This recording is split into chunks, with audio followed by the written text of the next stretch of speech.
കൊല്ലം കൊട്ടാരക്കരയിൽ സ്കൂൾ വിദ്യാർത്ഥിയടക്കം 3 പേരുടെ മരണത്തിന് കാരണമായ ടിപ്പർ അപകടത്തിന് കാരണം അമിത വേഗവും ഡ്രൈവറുടെ അശ്രദ്ധയുമാണെന്ന് റിപ്പോർട്ട്. അപകടം നടക്കുന്ന സമയത്ത് ടിപ്പറിന്റെ ഡ്രൈവർ ഫോണിൽ സംസാരിക്കുകയായിരുന്നുവെന്ന് കൊല്ലം എൻഫോഴ്സ്മെന്റ് RTO നടത്തിയ അന്വേഷണത്തിൽ കണ്ടെത്തി.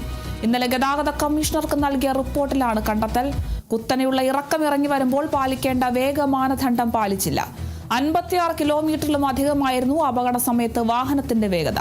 ഡ്രൈവറുടെ കോൾ ഡിജിറ്റൽ റെക്കോർഡ് പരിശോധിച്ചതിൽ നിന്ന് അപകടം നടക്കുമ്പോൾ ഡ്രൈവർ ഫോണിൽ സംസാരിക്കുകയായിരുന്നു എന്നും കണ്ടെത്തിയിട്ടുണ്ട്. RTO, കൊട്ടാരക്കര SHO, PWD ഉദ്യോഗസ്ഥർ തുടങ്ങിയവർ സംയുക്തമായിട്ടാണ് അന്വേഷണം നടത്തി റിപ്പോർട്ട് സമർപ്പിച്ചത്. അപകടത്തിൽ പരിക്കേറ്റ വിദ്യാർത്ഥികളിൽ ഒരാൾ ഇപ്പോഴും തീവ്രപരിചരണ വിഭാഗത്തിൽ ചികിത്സയിൽ കഴിയുകയാണ്. ടിപ്പർ ഓടിച്ച ഡ്രൈവറും കോട്ടയത്തെ മെഡിക്കൽ കോളേജിൽ പോലീസിന്റെ നിരീക്ഷണത്തിൽ ചികിത്സയിൽ തുടരുകയാണ്.